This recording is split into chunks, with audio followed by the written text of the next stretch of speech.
We have all these issues with hooks. And so I started removing them. I removed them, like I said, like removing a thorn out of my dog's paw. I have over 350 hooks removed from a shiver of, 15 to 20 sharks. Some are always there. Some show up only when they have the hooks and then they leave. And then they show up again when they have another hook and then they leave. But when I start removing hooks from one shark, of the one I know, sharks that I don't know start moving into the site and come in and allow me to try to remove their hooks. And then some keep coming back. We have one black spot. He's a male. He only comes in when he needs the hooks removed. Otherwise, I never see him. I always see him on the other side of the reef, but I never see him on the interactive dive. Hey there, Podcast Aquanauts. It's your host, Casey here. Okay, so this is a little bit of inside baseball, I guess, but as someone who's pretty immersed in marketing, there's part of me that pities researchers working with certain kinds of animals. Some species or groups of species just don't have very good PR teams, and it honestly hurts them more than you might think. When most people think about conservation or research, it's much easier to stoke the fires of public support for what we in the zoo and aquarium biz call charismatic megafauna. Think the likes of big cats, orcas, and elephants. They're easy to like because we've been trained by movies and TV shows to think of them as majestic, cute, and cuddly. Although, if I can be a dad for a moment, please do not try to snuggle a jaguar or an elephant. Pop culture fawns over these golden children of the natural world, painting them in the best possible, albeit also grossly inaccurate light through films like Kung Fu Panda, Dumbo, and The Lion King. Heck, even amphibians get a bit of a lift from The Princess and the Frog and the Muppets. Some other animals aren't as fortunate. They're forever pigeonholed as villains. You know the ones. Snakes, spiders, crocodiles, and, most obviously, sharks. Not everyone has bad feelings towards sharks, though, least of all those of us in the podcast Aquanaut Corps. In this episode, we'll chat with a behavioral ecologist and shark superfan, Cristina Zenato, who plays a major role in Shark Kingdom 3D, a new film that's now playing, as of late 2025, at the Tennessee Aquarium IMAX 3D theater. We'll talk about human-shark interactions, the real kind, not the kind Hollywood so often dreams up, the incredible adaptability of these marine predators, and how even a single person can contribute to improving the lot of sharks in the wild. With that intro out of the way, let's dive right in, shall we? On with the podcast. Hello, and thank you for joining us for another episode of the Podcast Aquatic, the official podcast of the Tennessee Aquarium. Today, I am going to be speaking with a special guest from one of our new IMAX films, Shark Kingdom 3D, which is now playing at the Tennessee Aquarium IMAX 3D theater.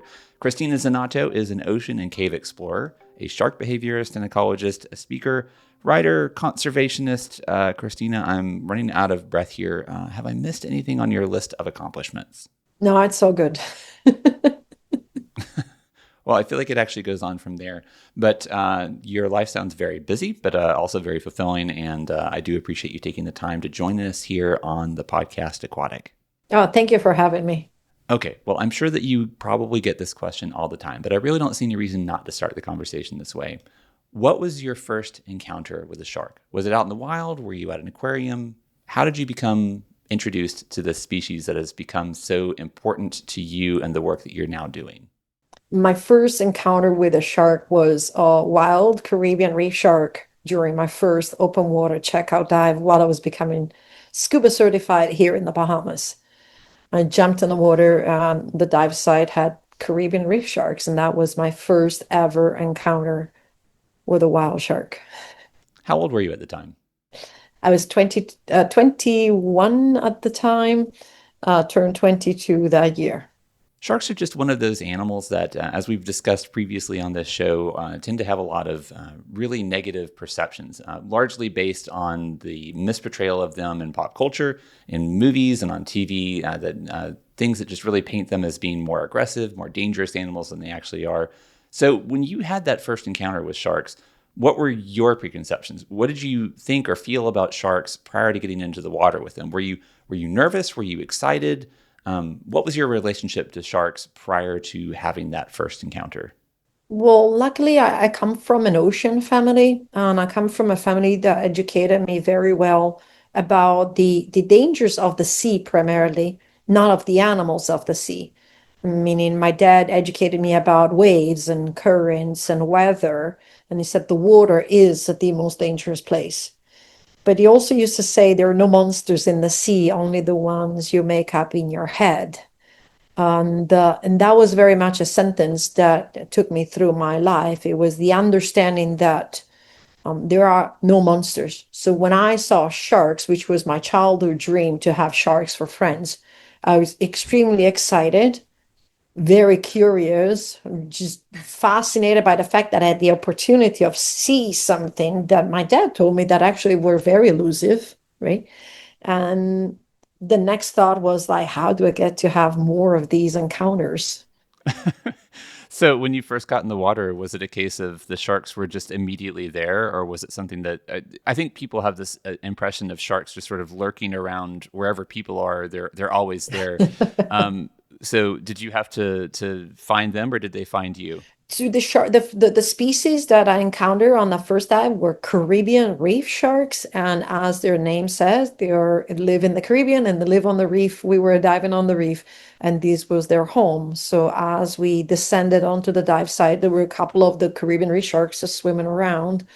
So it was not a search. It was not a difficult time just because we enter specifically into their home.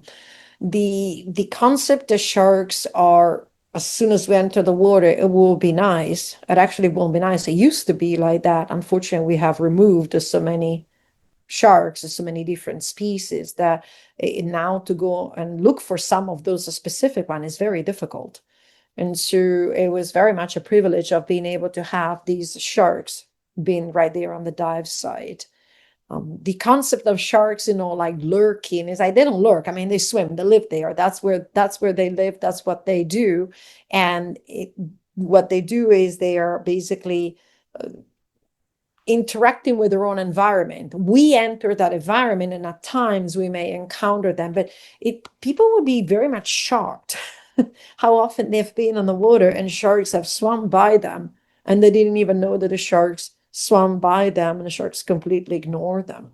I think the major issue is the hyped up news of the accidental shark bite that happened. It gets transferred so far, so quick by all media so many times that the perception is incorrect. So they think shark bites are so common, but actually they're extremely rare. And unfortunately, every time a bite happens, they go, "Oh, la la la, bite, bite, bite, bite, bite." But then they're extremely rare, and I'm like, well, "Why are you covering it then?"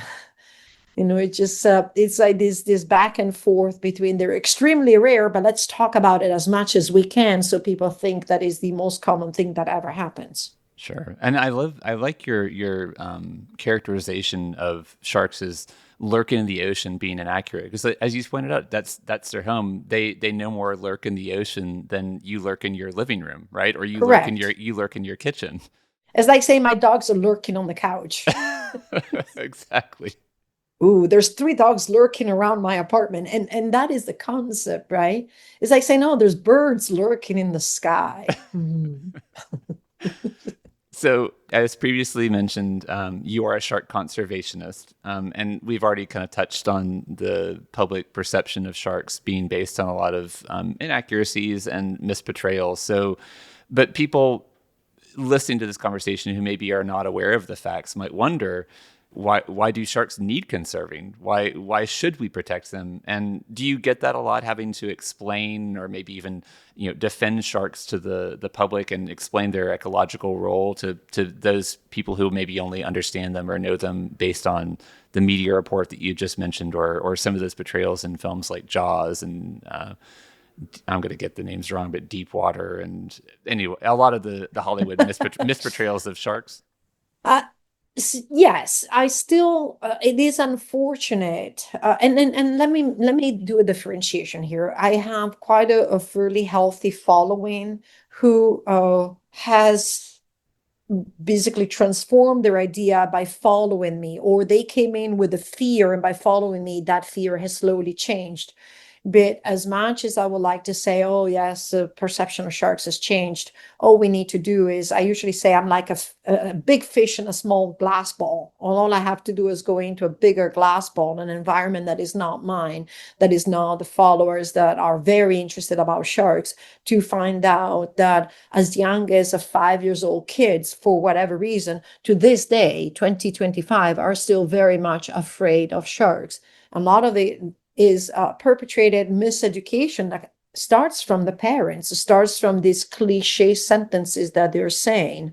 So, yes, I found myself having to explain why, one, we shouldn't fear shark, and two, why we should actually fear if there are no sharks. And I think that is the most important one. Sharks don't need us, but we need them. Sharks, in all 530, 540 species of them, are what I call the guardians of the ocean. Each different species of sharks, we have mesopredator shark, apex predator, we have scavengers, are animals that interact within their ecosystem in what we call a keystone species. A keystone species is the kind of animal that basically supports the arch, right? It comes from the Roman time when we put this middle stone in the middle of the arch, and the arch stayed suspended, not by cement, not by a rod, but just by external force. Well, that's what sharks are. They're a keystone species. So you remove the keystone species, the entire arch or the entire ecosystem collapses. Life on this planet is dependent on the health of the ocean. The health of the ocean is dependent on sharks. And this is very much in a very small nutshell. There's over 2 billion people in the world that still directly depend from fishing. Not as lucky Western people with access to 630 choices of food. I'm talking about people in the world that still live on stilts homes and fish for a living day to day. In removing sharks from the ecosystems will make this collapse, which then eventually will affect the health of the ocean, the food chain, directly the fishing, but the coastal health. I can give you an example: west coast of Florida and the red tide. The excessive red tide that is suffocating everything, that making life for the people on shore toxic, right? With people reporting headaches and stomach and nausea. And that is one of the many consequences associated with everything else that is happening with sharks. But we need sharks to keep the ocean healthy.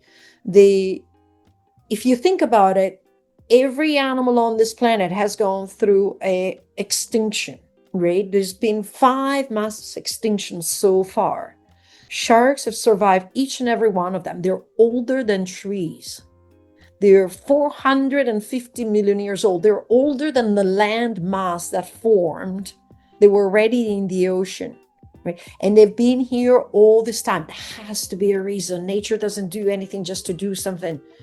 There is a reason why this animal has never become extinct. In the last 100 years, with the birth of commercial fishing, we have been able to bring 37% of the intercoastal shark species and some of the pelagic species on the brink of extinction.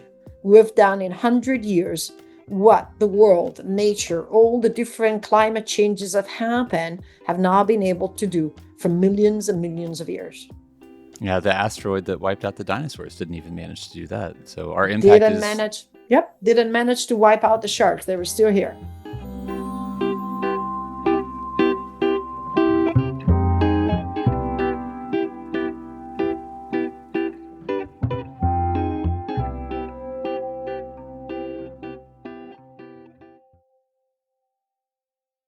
We on this show have frequently said that a lot of inspiring people to care about ecological problems is to make them feel as if they have skin in the game, give them a reason to care about it because it affects them. Do you find that presenting the argument in those terms and explaining you should care about sharks because if sharks disappear, it will actually ultimately impact you, does that move the needle? Does that make them care? Does that change their perception of sharks and make them see them in a more positive or respectful light?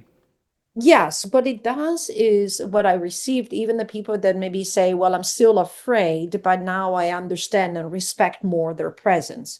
Then that's the first step, is when that blind fear goes away and maybe respect is born. So I have quite a few people that will text me or email me or send me private message saying, I still fear them. I don't think I will still swim in the ocean. However, now I understand. So now I want sharks to be protected.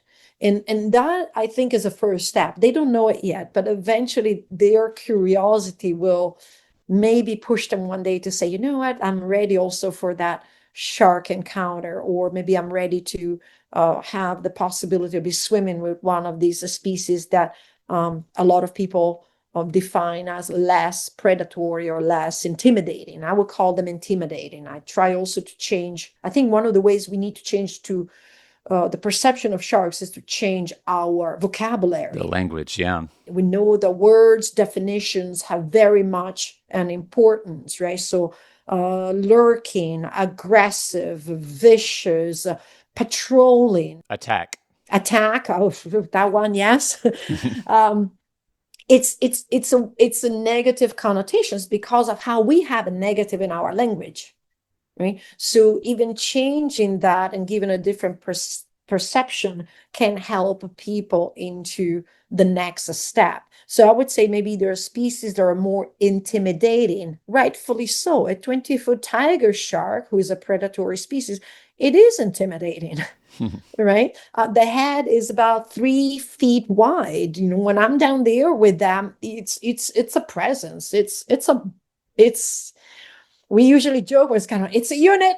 And, you know, when they come and they swim so slow by you and they just eye you, and it's beautiful, but it is like, wow, this animal is just actually swimming inches away from me and has zero interest in me. And she's telling me, I say she because they're females, the one we interact with, she's telling me, you know what, right now you can stay. I'm okay. It's fine. And every time she says that, and that is, I think, the part we forget is we are entering their home. But as humans and guests, we just need to understand a couple of the basic rules of staying in somebody else's home. We have lingered on the discussion of sharks and the negative perception of them by the public. The film, while it does talk about some of that negative perception, I think the thing I like about Shark Kingdom is that it really focuses on ways that we found to have maybe healthier interactions with sharks. Some of the earliest parts of the film talk about ways that they've developed means in the Galapagos Islands of figuring out areas where sharks like to hunt and where fishermen like to fish, and then figuring out where those areas overlap as a way of kind of minimizing the impact. Because one of the things I didn't know until watching the film is that one of the major impacts that humans have on shark populations is on bycatch. And that is a byproduct of the commercial fishing that you talked about previously. Can you give us an explanation of what bycatch is and why that's having such a dramatic impact on shark populations? So bycatch is actually, I would say it's a word, it's a modern word. It's an industrial kind of fishing word. My grandfather, my great grandfather for sure, they come from the coast of Italy, from Liguria. And when they went fishing, there was no bycatch. The bycatch is basically fisheries are targeting a certain species, and in targeting a certain species, they collect numerous other species in the same catch. And when that catch is released on the deck of the boat, they literally go and hand pick. But what they do is they hand pick first the yes. So they target, let's say, squid, and they'll go, yes, squid, yes, squid, yes, squid. And they put it into the conveyor belt or into the freezers or whatever they do. And on the deck remains all this no. But by the time the yes is done, the no has suffocated to death, because that's a slow suffocating death. And then all that no is discarded back into the ocean. Absolute wasteful in CO2 productions, absolutely wasteful in food sources, absolutely wasteful in species annihilation, because some of the bycatch tend to be, for example, with squid, there's a huge amount of small species of sharks that end up bycatched into the squid. The old fishing ways was the fisher went out, and I know that because I'm from the Mediterranean. I watched them early in the morning. The fisher would leave at 3 a.m. You could hear from my grandmother's window, pop, pop, pop, pop, pop, with the boat, and headed out and came back in. It cast one net, came to the market, and I remember my grandmother will grab her straw bag and rush down those 200 steps to the ocean, to the port, to win the other women, because what they did is they went there and they were like, what did you fish today? And so the women didn't go to the market and say, oh, today we're going to eat, fill in the blanks. They actually went to the market and said, what did you fish today? And the fisher gave them maybe, yes, a baby shark as well as a squid, or he had this fish and that fish. And the women bought whatever he had fished. So he only cast the net once, came back in, sold it all as long as it was sold. And whoever didn't make it to the market would be like, well, I'll come back tomorrow. Nowadays, we want everything all the time, selected, cut, prepared. And that is what is causing bycatch. Bycatch is a modern industrialized word. It doesn't belong to, if you come to the Bahamas, there's primarily no bycatch. The Bahamians fish what they need to fish, and whatever is caught into the fishing, mind you, we have no scoop net and no long lining. It's used, it's sold on the market, is distributed. And so I feel very much bycatch is a modern word, is a modern consumerism word. It's a bad one. You are one of the shark conservationists and ecologists who is featured in the film. You and your fellow ecologists and conservationists are talking about the ways that we're learning more about shark behavior and ways that we can adjust our behavior to live more or less in harmony with them, or at least to minimize or diminish the impact that we are having on them. And back in 2009, you've mentioned the Bahamas, so that's where you live, and you've lived for quite a long time. How many? 31 years. Okay, so 31 years. That's a long time. So the movie says 28 and a half. That's how long it took for the movie to come out. But it makes 31 years this year that I've been in the Bahamas. 31 years. And back in 2009, and the film does talk about this, you petitioned the Bahamian, thank you. Bahamian government to create a shark sanctuary in the Bahamas. So that was passed in 2011. And can you explain what a shark sanctuary is and how it functions and the ways in which it is designed to protect sharks? So the shark sanctuary in the Bahamas, I think, is one of the most comprehensive and well thought through kind of sanctuary. But there's different sanctuaries all over the world, from Fiji to Palau. Interestingly enough, the most advanced and the earliest shark sanctuaries are from those countries that are considered third world countries, but also happen to be island nations. And it's kind of like very much a correlation, because these island nations all of a sudden realize that their health and wealth is depending on the health and wealth of the ocean. And so Palau, Fiji, Bahamas were some of the first ones that said, we'll do a shark sanctuary. In our sanctuary, there's no fishing of sharks. There is no, obviously, lending even of one dead shark. So if somebody accidentally kills a shark, they cannot keep it. If somebody found in possession of a dead shark, they can be fined and sometimes arrested, depending on the amount of sharks. And the reason why, some people say, well, that's wasteful. The reason why is what we wanted to avoid is somebody to accidentally kill 20 sharks today. Accidentally, yeah, quote unquote, right? Meaning people will accidentally kill the sharks and then come in and still fin them or sell them meat. So the concept is, if you accidentally kill a shark while fishing, which takes a lot of effort to do that, because you can just go ahead and let them go, you have to release the body into the water. Do not come back to the dock with a dead shark on your deck. That is punishable by the law. That means the sharks can swim freely throughout all our country, waterline, and reproduce, leave their youngs. One of the major concerns that we have is my island is on the furthest western tip, 39 nautical miles from Florida. And the federal laws of the federal waters and the state laws are not very pro sharks in Florida. So the concern is, as soon as the sharks go out of the sanctuary, and some do because they're migratory species like great hammerheads or tigers that we have here in the winter, they might not find us so comfortable and friendly waters. Yeah, there aren't lines in the ocean for them to know where the sanctuary ends. I wish. Some sanctuaries might have also the freedom of fishers still living and working as fishers, which Bahamians have.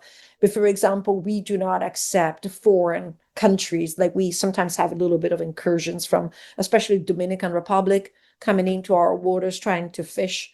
Geographically, we're basically, like 3 feet away, because you think Bahamas, and people don't realize the archipelago goes from middle of Florida all the way. The Great Bahama Bank is on the north shore of Cuba. So our furthest southern island are, like just miles from Cuba in a certain way. So La Hispaniola is right there as well. So we have some incursions in that.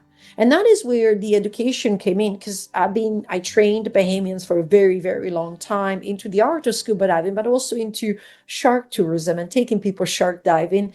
And some of them, as they progress into their lives, maybe left this life. One of my favorite is Officer Brunson. He is a passionate shark conservationist, but he's also chief of police, and he has the power to patrol. He patrols the water, yes. He has the power to patrol the harbor. He has the power to board fishing vessels and monitor that. And he's very passionate about shark conservation because he has been in the water with them, because he's been educated, and he makes it very much his task to maintain this protection of the sharks.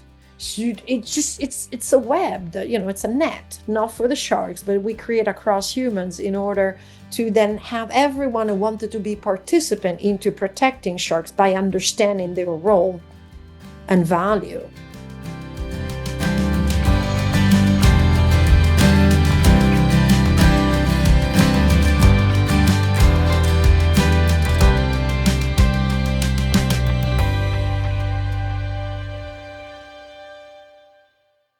You mentioned earlier that the first step to convincing people or swaying people to thinking of sharks in a more positive light is to change our language and to explain the ecological benefits of sharks. And then you said that the next step is to maybe get them to have that encounter with sharks. Do you find, given how much time you spend in the water, and I mentioned on the long list of your occupations that you are a diver with an extremely a lot of experience, a lot of years diving, and as you've just said, a lot of time spent teaching other people to dive. Do you find that the time that people spend in the water with sharks really helps to move that needle? Does being physically close to a shark in its environment tend to make people be very persuasive to them in terms of making them see sharks differently than they might if they never have that experience? Absolutely. Any open ocean wild encounter is a sealed deal. I've seen it. I've experienced it thousands of times. But never mind the open ocean wild encounter, which for some might be unreachable. Take a child to an aquarium, right? Have them put their face against the glass and really watch these sharks. You don't need the biggest shark in the world to actually make a connection. All you need is an animal and to say that is a shark. My favorite story is from Dr. Eugenie Clark. I met Dr. Eugenie Clark, the shark lady that studied shark and shark behavior in 1955 and 1957. And I finally had a chance to meet her later in my life as I was inducted in the Women Diver Hall of Fame. We were having this dinner. She came in. I introduced myself. She knew my work. It was a beautiful encounter. And I said, what? I said, what was it? What was that inspired you in the 40s and 50s to want to become a shark spokesperson, to become a shark scientist, but also a shark champion?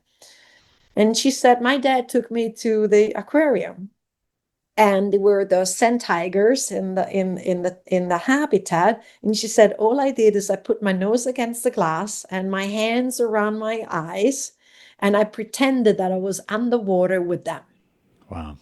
The power that an aquarium, a well-managed aquarium, has in education is tenfold the power of being able to put somebody directly in the water, because not everyone has access to the ocean. Think about just the United States. What's your coastline versus your mass ratio?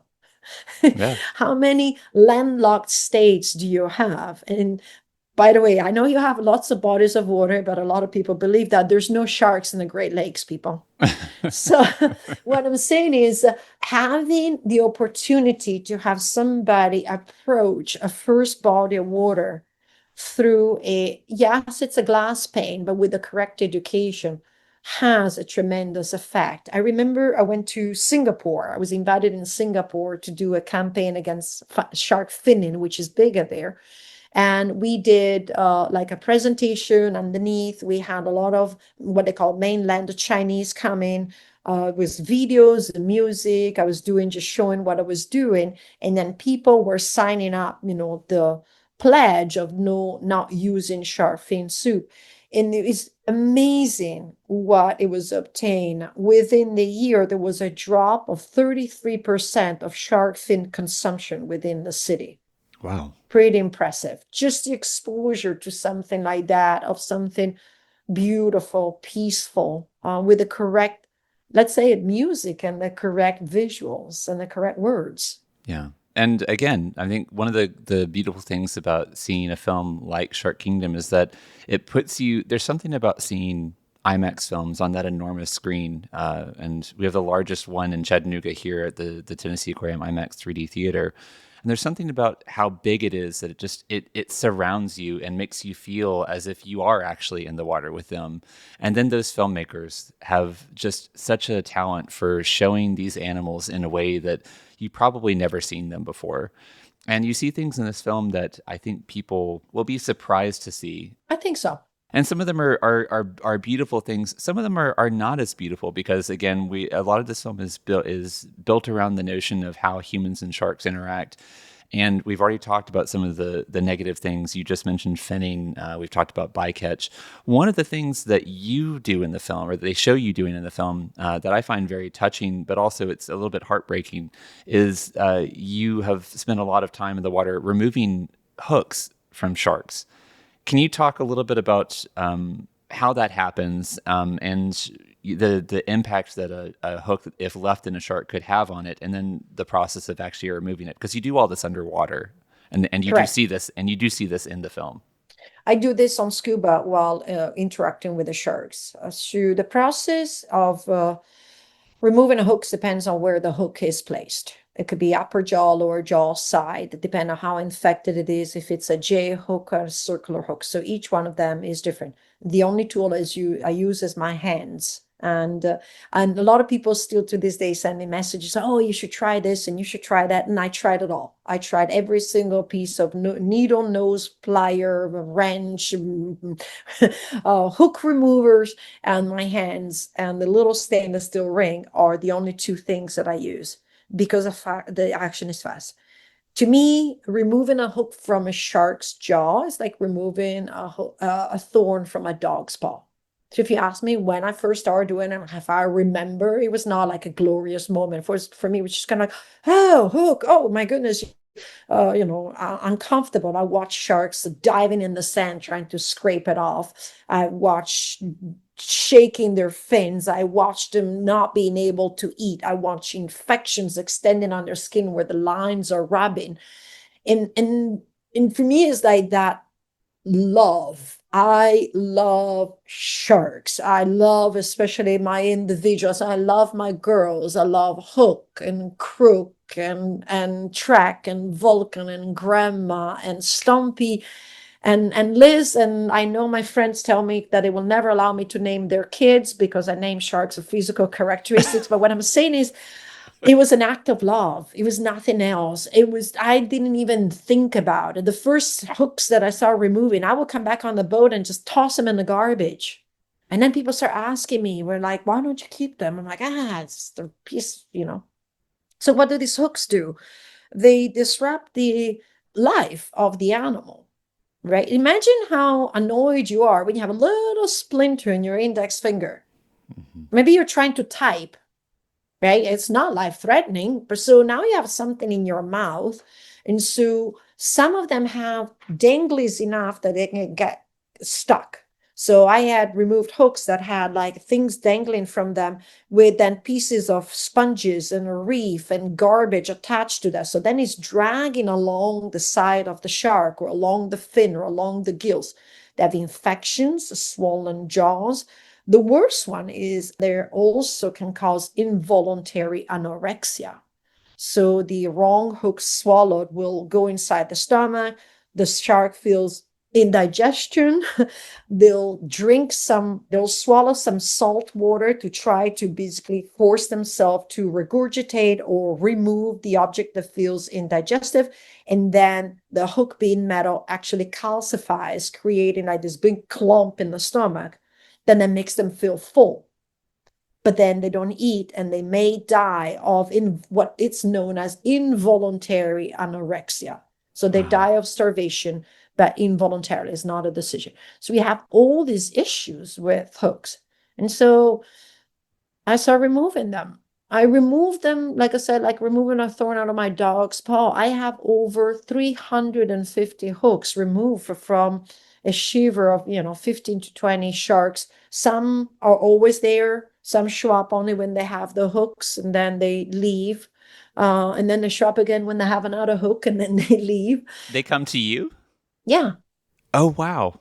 like a cleaning station in a way. Oh, that's incredible. I didn't know Yes. that. That isn't they don't talk about that in the film. But when I start removing hooks from one shark, of the one I know, sharks that I don't know start moving into the site and come in and allow me to try to remove their hooks. Some then end up staying and then some end up leaving. But yes. And then some keep coming back. We have one black spot. He's a male. He only comes in when he needs the hooks removed. Otherwise, I never see him. I always see him on the other side of the reef, but I never see him on the interactive dive. Do you feel like you're being used by them, or are you happy to be used in this context? I don't think it's a use. I think it's the same as my dog comes out of the bush and will lift the paw and stand there going, ooh, like mama. And so do I feel my dog uses me to remove the thorn? I don't think the sharks uses me. I think that actually is very positive. The sharks went, you know what? This actually is good. Yeah. By the way, in case you have this, go to this, strange human producing bubbles, giant monster standing on the ocean floor. She can help you. Imagine that. Imagine, and that brings us into, so people go, what? They communicate? And I'm like, of course they communicate. Tell me what animal doesn't communicate. The problem is, I think as humans, we limit the animals to the limitations of our comprehensions, to the limitation of our senses, right? So we can't hear something. Well, then that means the sound is not existing. It's kind of, well, no, it is existing. Is higher or lower pitched than what our ears can detect. We can think about our dogs, how they communicate through smell. So why would not sharks be able to communicate? Right. And that is the other one, the usual question. How do they recognize you when you have all the paraphernalia on? To sharks, it's not just a sight. They actually have tremendous sense of scent. We humans emanate hormonal secretions. They communicate through hormonal secretions.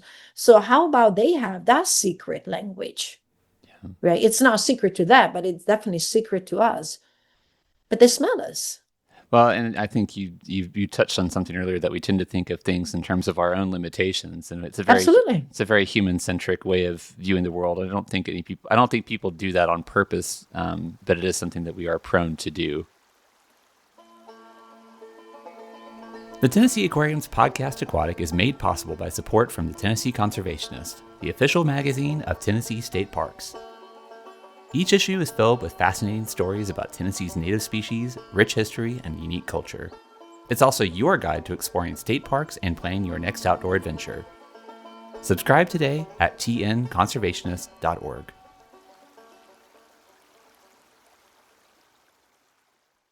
One of the things that you are talking about now, or one of the things that you're talking about that I think touches on one of the, again, litany of titles that you have, is that you are a behavioral ecologist. Can you explain what exactly that means? What do you do, and how does that relate to your work with sharks? basically is it's a little bit what Jess says in the movie. I actually very much in tuned with her when she said, we need to understand where they live, where they eat, how they mate, when they mate. Mine goes a little bit beyond that. It's not just the technical aspects of the event, but it's a log. It's a lifetime log of I am on the dive. These are the weather conditions. These are the waves. This is the human presence. How many dive boats? Was somebody fishing in the area? Is a hurricane coming? Is a flat calm day? Is a rough day? What's the visibility? And how are the sharks behaving? Right. So what are the external factor that affect the shark behavior? Because the problem I think that we have out there is, and I think we have that with a lot of animals, is like it's the one that drives me crazy is our industry. Oh, there's the provoked attack or the unprovoked attack. First of all, is not an attack, is a bite, but is unprovoked or provoked. It's almost like when people go, "Oh, out of the blue, my dog bit someone," but I don't. It came out of nowhere, right? And if you studied up psychology, it's kind of like, no, the dog gave you 30 warning signs. There might have been 5 seconds each for a minute, but they were there. And so the sharks do act on all these inputs, on all these influences, on all these humans' inputs and influences, where we disrupt some of their lives. And that is where my study goes in. And so this log, and after observing and cataloging and repeating, then connecting with people that maybe want to write a paper or want to do a PhD. I have someone that's right now is doing a PhD specifically on that and connecting the dots. So bad weather, like especially hurricanes, causes, I'm going to give you an example of behavioral, right? Causes a drop in the barometric pressure. We know that the bigger the hurricane, the more the millibars go down. Well, sharks, like all fish, have a lateral line that detects water pressure, water movement. If we swim, they can feel that. So imagine you have 180 millibars drop on the surface of the ocean, right? Some people manifest headaches, some people manifest dizziness, right? Mm-hmm. So imagine an animal that is so in tune with water pressure, they feel this drop, and this drop tells them bad weather is coming. And so their energy goes up. I jokingly compare them to the people that went crazy, which for us in the islands was kind of like silly to watch, went crazy on collecting toilet paper when the pandemic hit. Right. But when a hurricane is about to come on the island, everybody's driving around trying to go and buy canned food and fuel for the generator and water. La, la, la, la, la. And why not the sharks? Why these warning on this bad weather is coming? They might not go into more of a hype type mode, which it is what they do, of maybe I should just, eat a little bit extra right now because the next weather week I need to be deeper. I need to do whatever I need to do to survive the storm, to weather the storm. So that is where behavioral ecology goes. I recently then start connected it with, I realized is studying an ecosystem of animals without studying the influence of humans on that ecosystem kind of like leaves a little bit of a pasta strainer, right? Okay. It's like there's quite a lot of holes because humans have affected the ecology of everywhere. I mean, from outer space with our floating trash all the way to the depth of the abyss. I was just watching a video this morning. They were like several thousand meters below the ocean surface, and there's like these giant sacks of like, where you put the flour, the white ones, abandoned on the ocean floor, full of sediments and stuff like that. In a place where they see the most bizarre creatures, there are pieces of plastic. I found pieces of plastic beyond where I could reach in a cave. I could not fit through, and there was plastic in front of me, an alcove of the cave, deposited there by currents, deposited there by the ocean. So, is what are we doing to these animals? And then we turn around and we complain about them. Oh, these sharks have, come very close to a developed area. And it's kind of like, Like, yes, you depleted their hunting grounds, you removed the mangroves where they can go and leave their babies, and now there's a huge development on a coastline. And guess what we do? Oh, well, we kind of like regurgitate quite a lot of garbage into this water. And maybe that is the only place where now they go, huh, I wonder if here I can find something to eat. And for sure they can, because as humans, we also are the perpetrator of our own pests. I mean, it's no different than bears here in the mountains. People Hmm. who are listening who are maybe not on the coast, but if you're in the mountains, you are probably familiar with black bears, and why we have bear resistant trash cans is because we leave things out that the bears rightfully interpret to be food, and why would they not take an easy meal? I just had a bear encounter in the Carolinas. I was visiting a professor that discovered this unique crustacean in the caves in the Bahamas. We wanted to visit her, and there's a brown bear, mama bear with four cubs, and she said, "Oh, they call them city bears." And she said, "Okay, if this happens, behave like this. If this happens, behave like that." So we went on a hike, hoping to find them. My husband had the long lens, and I'm turning around to go back to their home, and I came around the corner and she's standing less than like 10 feet from me in the garden of these little kind of like homes on the side of the mountain. Luckily, I already asked, what do we do if we see a bear? Because I don't know bear, I know sharks. And she said, especially if it's the man with the cubs, walk away, stand back. She told us the warning signs. The first one, she's gonna huff at you. The second one, she's gonna paw on you like she was going to go poof on the land. And so I saw her, I went back, and then Kevin stayed about 200 feet away. This is your husband. Yes, and he took like pictures with the lens. And then when she wanted to cross the road, she huffed at him. So he backed away, she crossed the road, and then they went down the cliff and he kept taking pictures. And then the second time she huffed at him away again. And so he walked away. It was like, okay, that's it. So she communicated with him. Yes. She said, I got to cross with my cubs, move away. So while she was in the garden eating the berries, no problem. And then she huffed. He moved back. She crossed the road, went down the cliff. He kept taking pictures. And at a certain point, I guess she wanted to move again with her four cubs. She huffed again. And so we completely left. It was just kind of like, okay, she gave you so much time to take pictures, time to go. So that was a very positive interaction, again, with an animal that I think people demonize and think of as being very aggressive. But as you've pointed out in the course of this conversation, a lot of the problems that we have in terms of having negative interactions with these animals could be overcome if we just understood better how they behave, how they communicate. What are we doing, or what are you and other behavioral ecologists doing? What tools are we employing to learn more about how sharks behave and how they view the world and how they interact with the world and with each other and ultimately with us? What are we doing to further that research and deepen that understanding so that we can have better interactions with them? Well, it's kind of a hard research because it's always long term, right? You need to be in the water. But what we're doing is we're sharing the findings and we're trying to, especially when things happen, to interpret the event more from a level-headed shark point of view, try to explain and maybe hopefully change that. And then that message gets transferred by other people towards other people till the perception practically changes. Basically, what we're doing is sharing our information, our observation. A lot of people call me the shark whisperer. It's actually a title I don't very much care for because I don't whisper to sharks. I don't do anything magical. It's not that I go down there and they behave differently than what they would behave.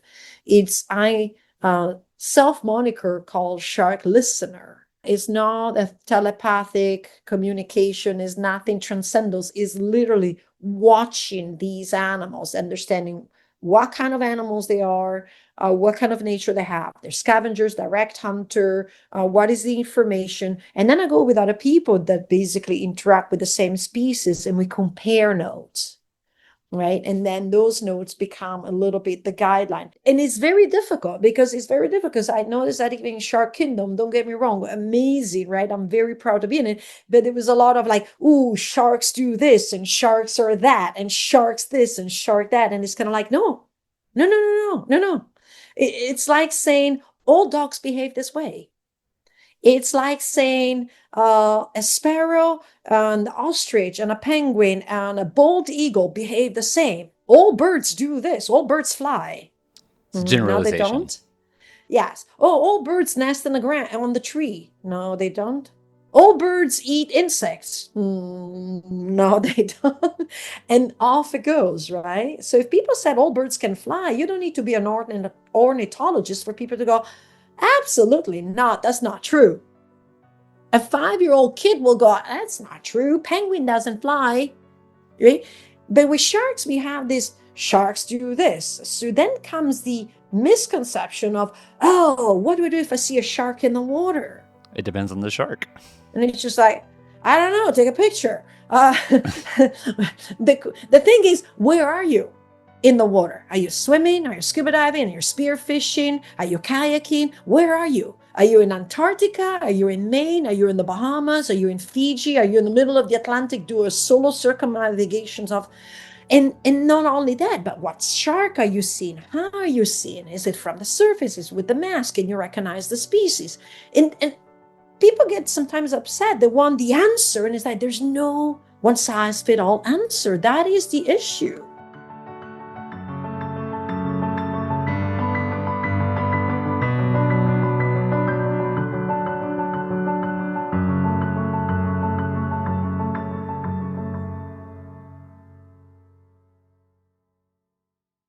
You mentioned Fiji and Antarctica and Maine and the Bahamas.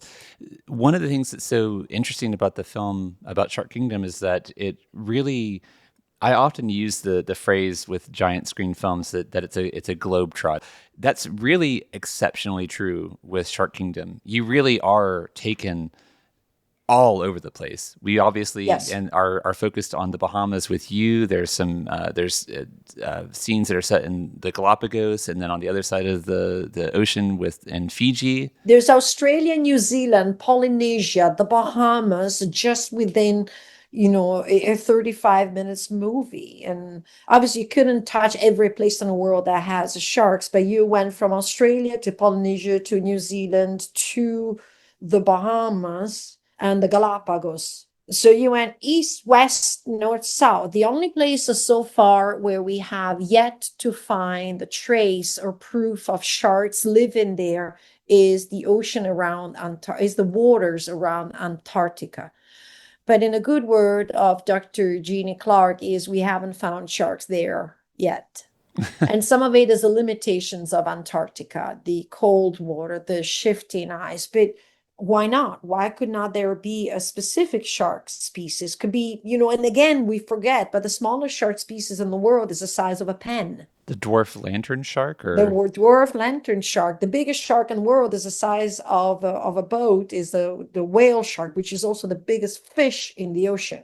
Fish, not animal. sure, And in between all these different species, so some places have very small animals, shark, because the metabolic rate of the environment is much smaller. So it's not that everywhere you have 20-foot gray whites or 20-foot tiger sharks. So what says that in Antarctica you might have 1-foot size species of sharks that feeds on some of these incredible animals, that there's a completely undiscovered world in Antarctica. The entire world underneath the icebergs, there's barely touched the surface.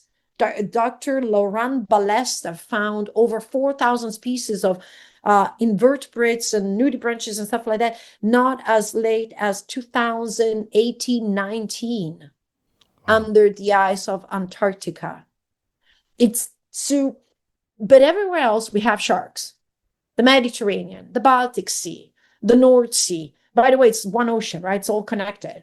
the world ocean. But there's sharks everywhere. And that tells you the importance of their presence in the ecosystem yet again.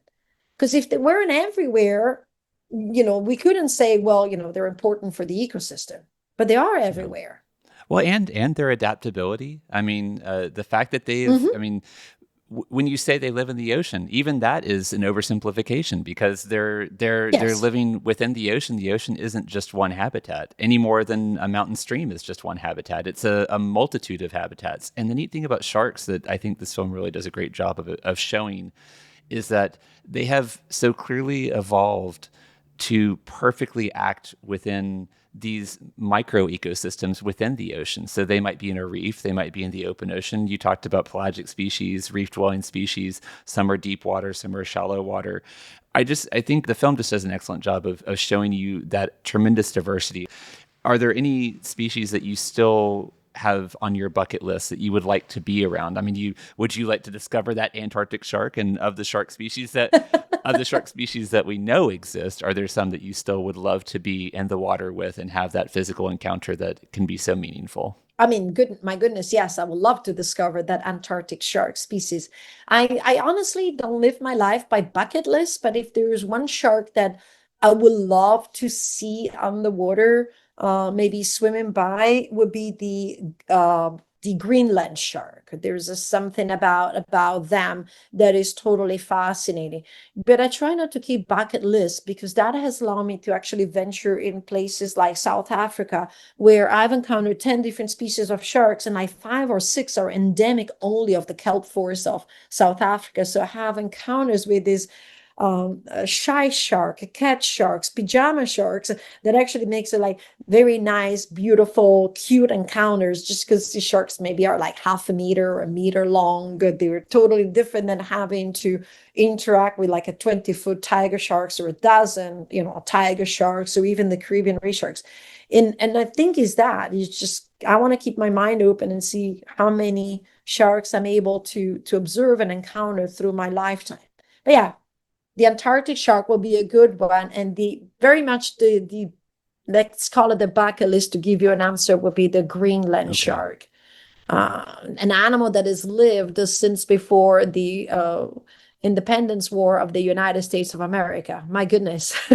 Older than America. That's incredible. Older than America. Can you imagine being older than America? All right. Well, to tie this back into to Shark Kingdom and wrap this up, having been involved in this film and having acted through your various roles to do what you can to change perceptions of sharks, what are your hopes in terms of people's takeaway message and the things that you want them to leave the theater thinking or feeling, their understanding of sharks or their feeling towards sharks as inhabitants of the ocean and the ecological role they play that we've discussed in the course of this conversation? I hope they leave the theater with an enhanced curiosity, a desire to learn more about sharks, to learn more about sea. Because once we learn about something, we appreciate it and understand it better. And once we appreciate and understand it better, then we can actually do more direct, take more direct choices to protect it. So I hope that their desires learn more about sharks, learn more about the sea, to then understand what their individual actions can be to help protect.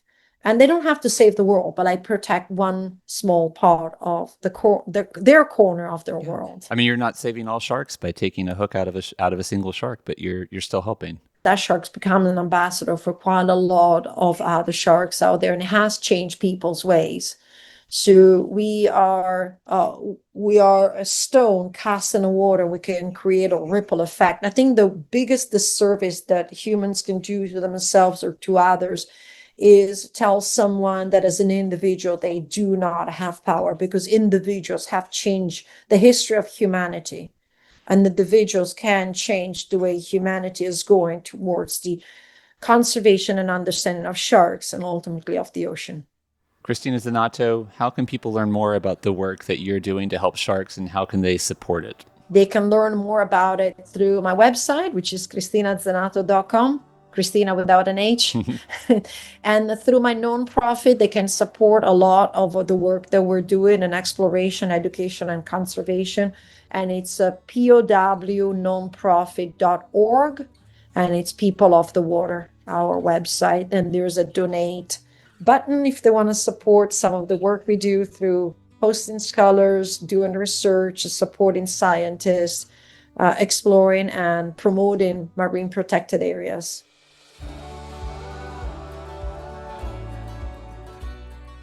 All right. Well, I think with that, we can go ahead and wrap up this episode of the podcast Aquatic.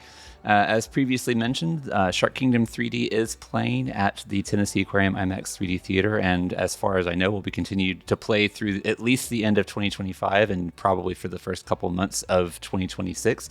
So you have plenty of time to come to the aquarium, visit the theater, and take in a screening. Cristina Zenato is in that film talking about a lot of things that we've discussed in the course of today's conversation, but there's something about seeing it that I think really is going to be pretty impactful, especially those shark hooks.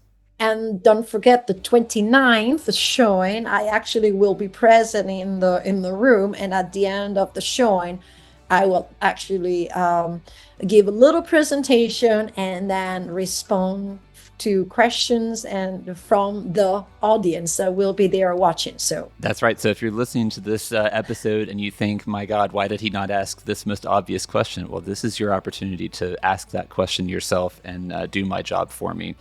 All right. I think with that then, Cristina Zenato, shark behavioral ecologist and conservationist, scuba diving professional, cave and ocean explorer, writer, speaker, and educator. Thank you so much for taking the time to join us on the show and for sharing your experiences underwater and your feelings about sharks. Hopefully we have done some good in helping to sway some of the listeners to feeling a little bit better about sharks and feeling a greater sense of respect for them, if nothing else.